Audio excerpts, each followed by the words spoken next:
Sometimes life takes us through seasons we never expected, moments that break us but also teach us the true meaning of strength.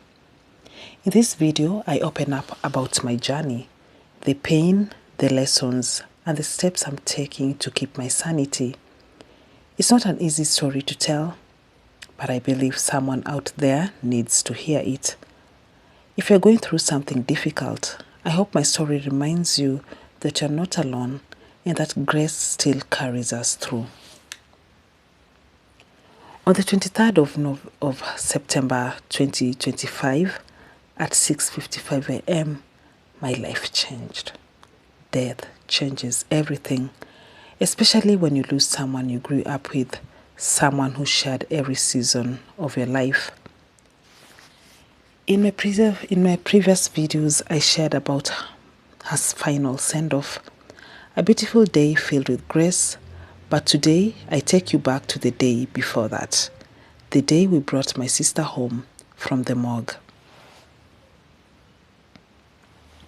The last time she left home, a week before her untimely passing, she was full of life, healthy and happy.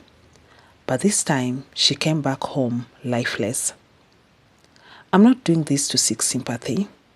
I'm documenting this moment as part of my healing to help me walk through this painful journey. That morning, we went to the morgue, then straight to the school where I used to teach. The roads were rough and the weather in Trans Nzoia was gloomy, but thankfully the rains spared us. After that, we took her to church for Holy Mass. I still couldn't believe it. That was my sister lying there. It felt like a bad dream. I listened to the choir singing, and though everything went smoothly, my heart was heavy. After Mass, we brought her home. I went to see her several times that day, knowing it was the last time I would ever set my eyes on her. Where am I now? It's past 1 month. I'm taking it one day at a time.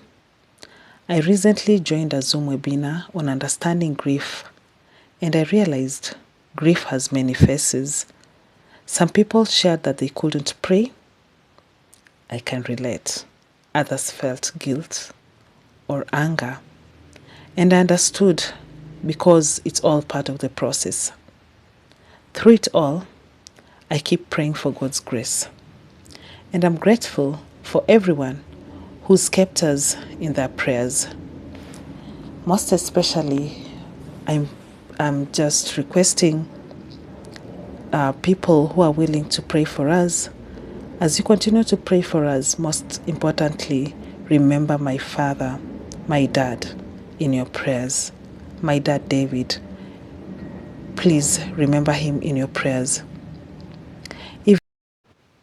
So, this part, we were giving the offerings. It was the time for offering. This is my grandmother, Priscilla, my maternal grandmother, a lady filled with grace. This is my mother's best friend. She's called Concepta, and behind her is my uncle, Oliver, my mother's younger brother. Here we are with my siblings. I'm sure everybody was in their own world. That's my little sister, Louisa.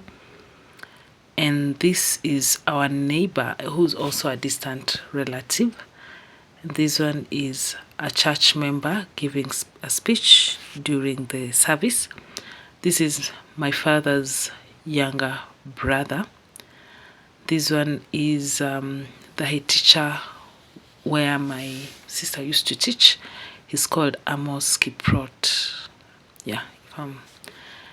This time they were leaving the church, heading home. This is my uncle, my cousin Oti, and Jude. We were leaving the church and we were heading home. Here we have already arrived at home.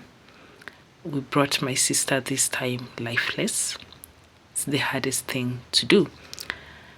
This is Dennis, he's Anita's colleague. Here we are at home. That pic, I think it just slipped.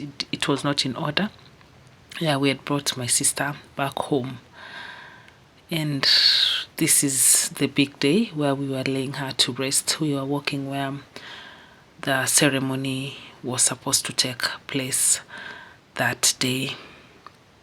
So if you've watched till the end, thank you so much. I truly appreciate you.